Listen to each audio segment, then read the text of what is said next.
Salut à tout le monde. Bonjour à tous mes frères. Bonjour à tous mes sœurs. Bonjour à tous mes abonnés de Facebook. Je vous reviens encore parce que l'univers m'a mis à cœur de vous partager sur un sujet comme je l'ai titré là. Le symbolisme d'Abraham. 2 points, Sarah contre Agar. Pourquoi je l'ai titré ainsi? Parce qu'il faut savoir que, comme je l'ai dit toujours, que l'Ancien Testament, surtout ce qui est de la Genèse, donc le 5 premiers livres de la Bible, donc Moïse, ce sont des symbolismes, ce sont des allégories. Ce sont des allégories, pourquoi? Parce que l'apôtre Paul dit aux Corinthiens que ceux qui lisent Moïse sont comme voilés. Il y a comme un voile qui est jeté sur leur visage. Mais la réalité est Christ. C'est-à-dire que tout ce que nous lisons dans la Bible, surtout dans l'Ancien Testament, en ce qui concerne les 5 premiers livres de la Bible, c'est les voiles en fait.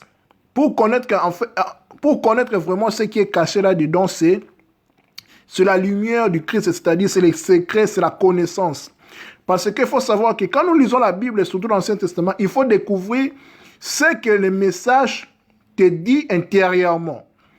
Parce que la Bible ne doit pas être seulement un livre historique pour toi. Parce que quand tu considères la Bible, pour ce qui est de l'Ancien Testament, surtout avec les 5 premiers livres de la Bible, la Torah, le Pentateuque, tu ne vas pas trouver ton compte. Tu vas dire, bon, ces choses-là, bon, Abraham n'a pas existé. Comment se fait-il que Sarah, à son âge, puisse mettre au monde tout cela, tu vois. Donc, tu t'écartes en fait de ta destinée, de ce que la Bible veut te dire. Donc, c'est pour cela que nous devons prendre la Bible, surtout l'Ancien Testament, dans son côté symbolique, dans son côté de la découverte du secret. Voilà. Le titre, comme je l'ai dit, aujourd'hui, nous allons parler sur le symbolisme d'Abraham. 2 points, Sarah contre Agar. Comme vous le savez bien, quand nous lisons, nous voyons que Sarah et Agar étaient les 2 femmes, en fait, les 2 premières femmes d'Abraham, excusez-moi. D'Abraham, et puis, 3e femme est venue qui est Ketura. Mais aujourd'hui, nous allons parler sur plus Sarah et Agar qui sont plus connus. Nous allons découvrir qu'est-ce que le message, qu'est-ce que ces 3 personnages veulent nous dire en ce qui nous concerne, parce que la Bible parle de nous. La Bible s'adresse à l'humanité, que tu sois chrétien ou pas chrétien. La Bible, son message, pour ce qui est de la Genèse, je le répète encore, nous parle en fait. Pour le découvrir, il faut chercher, il faut vraiment chercher parce que tout est symbolique. Moi, je ne suis pas dans le côté historique qu'Abraham existe ou pas, Agar ou Sarah, ça existe. Ça, pour moi, ça ne dit absolument rien. Moi, ce que je veux en fait nous partager, c'est de trouver notre compte, de trouver ce que la Bible est en train de nous dire. Voilà. Sans plus tarder, nous allons lire sur 2 passages pour nous faire découvrir le véritable message en ce qui concerne Abraham, Sarah contre Agar. Voilà, nous allons lire le livre de la Genèse dans son chapitre 21, du verset 8 au verset 13, et puis je vais lire l'épître de Paul aux Galates, chapitre 5, du verset 21 au verset 26, et puis je vais expliquer qu'est-ce que le message veut nous dire. Merci, voilà. Genèse chapitre 21, verset 8 à 13, je lis. L'enfant grandit. Quand Sarah cessa de l'allaiter, Abraham fit un grand banquet. Un jour, Ismaël, l'enfant que l'Égyptienne Agar avait donné à Abraham, était en train de jouer. Sarah le vit et dit à Abraham, chasse cet esclave et son fils.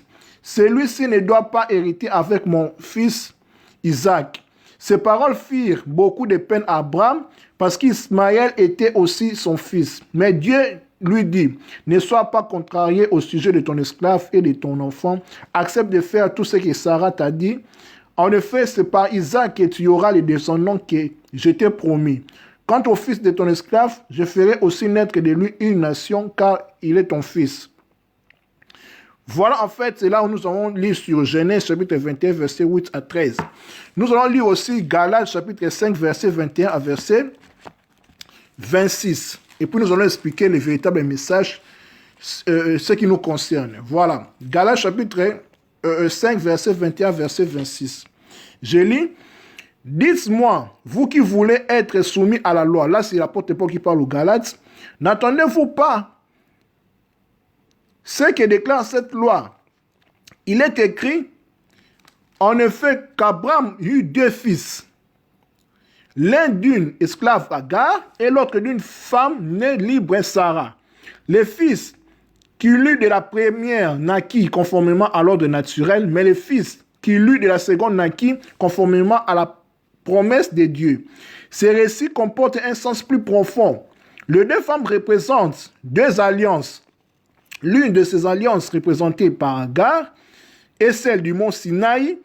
Elle donne naissance à des esclaves. Agar, c'est le mont Sinaï en Arabie. Elle correspond à l'actuelle ville de Jérusalem, qui est esclave avec tous les siens. Mais la Jérusalem céleste est libre et c'est elle notre mère. En effet, l'Écriture déclare, « Réjouis-toi, femme qui n'avait pas d'enfant, pousse des cris de joie, toi qui n'as pas connu les douleurs de l'accouchement. Car la femme abandonnée aura plus d'enfants que la femme aimée par son mari. » Voilà en fait ce que les deux passages nous parlent. Maintenant, nous allons expliquer le véritable message de mon titre, le symbolisme d'Abraham, en ce qui concerne Sarah contre Agar, ou bien Agar contre Sarah. D'abord, il faut savoir que, comme je l'ai dit, tout est symbolique. L'épître aux Galates nous dit ici une chose très importante. Il dit que je vais le répéter. Il dit que ces récits comportent un sens plus profond. Voilà ce que nous pouvons dire en fait. Parce que ici, Abraham symbolise toi et moi. Vous serez peut-être étonné. Oui, exactement, c'est ça. Abraham, c'est toi et moi, que tu sois femme ou bien homme. Et puis, Agar et Sarah sont deux alliances, comme l'apôtre Paul dit aux Galates. C'est-à-dire, Agar, c'est la partie esclave qui donne Ismaël, Mont Sinaï, Jérusalem terrestre, et Sarah, c'est Isaac, la liberté, Jérusalem céleste.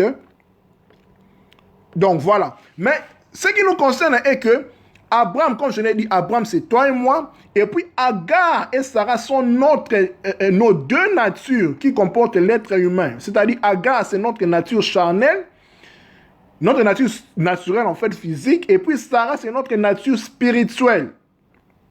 Vous voyez, Sarah, c'est notre partie spirituelle parce que Sarah est destinée à la liberté. C'est elle qui donne naissance à Isaac, le fils de la promesse. Et puis Agar qui donne naissance à Ismaël, qui engendre des esclaves.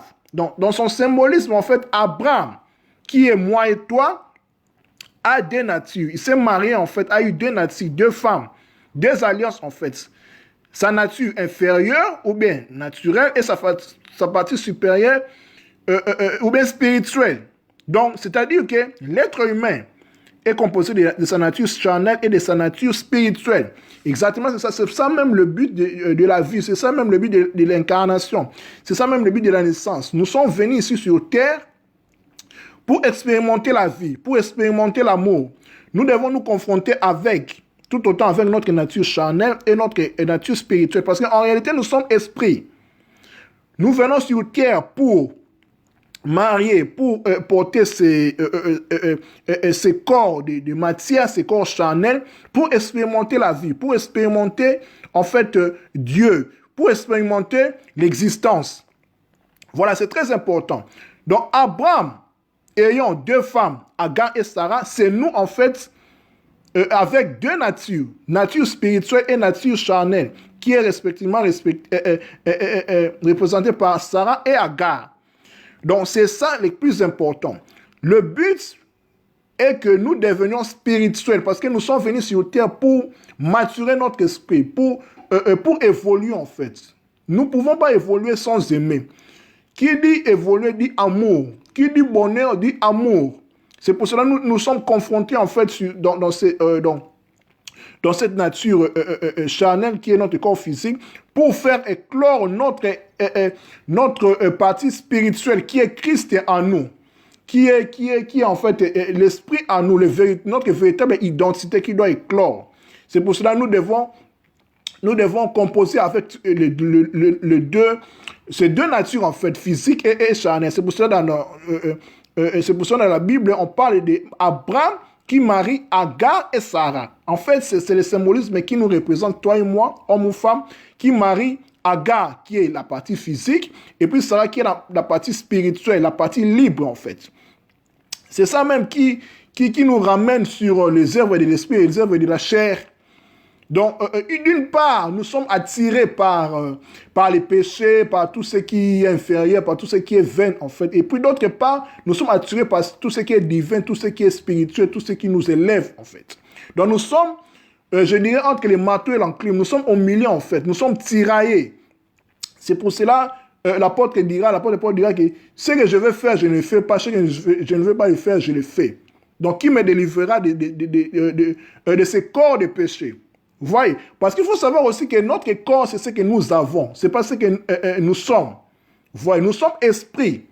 Nous sommes esprits, bien que nous sommes sur terre, mais pour maturer notre esprit, par l'amour, par le fruit de l'esprit, qui est la joie, la paix, la fidélité, la bonté, la maîtrise de soi, la douceur, la bienveillance, qui est caractérisée par l'amour. Vous voyez, c'est très très important. Avec les 9 fruits de l'esprit, 9 qui symbolisent l'accomplissement, qui est l'amour, en fait. Parce que Dieu est amour. Nous sommes divins, en fait. Nous sommes ici sur terre avec ces corps charnels, ces corps de péché, de plaisir, ces corps inférieurs pour expérimenter la vie. Pour maturer notre esprit, en fait. Nous sommes des passagers ici sur terre. Nous sommes des pèlerins.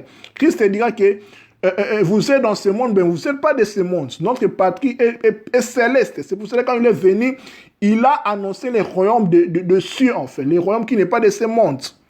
Vous voyez, donc nous sommes ici pour maturer notre esprit, pour expérimenter la vie par l'amour, par l'évolution qui est l'amour, pour atteindre le bonheur, pour être heureux, en fait. Voilà ce que je pouvais vous partager par rapport au symbolisme d'Abraham, qui est Agar et Sarah, qui représente en fait Abraham, qui est moi et toi, et puis Agar et Sarah, qui sont respectivement notre nature charnelle et notre nature spirituelle.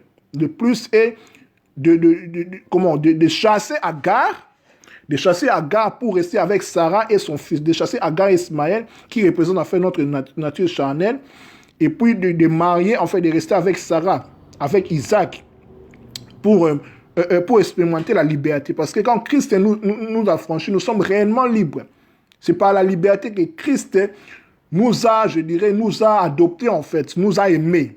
Vous voyez, donc c'est ça, en fait, ce que je pouvais partager avec vous. Merci beaucoup. À nous revoir la prochaine fois. Bon week-end chez vous. Que la paix de Dieu soit dans vos vies.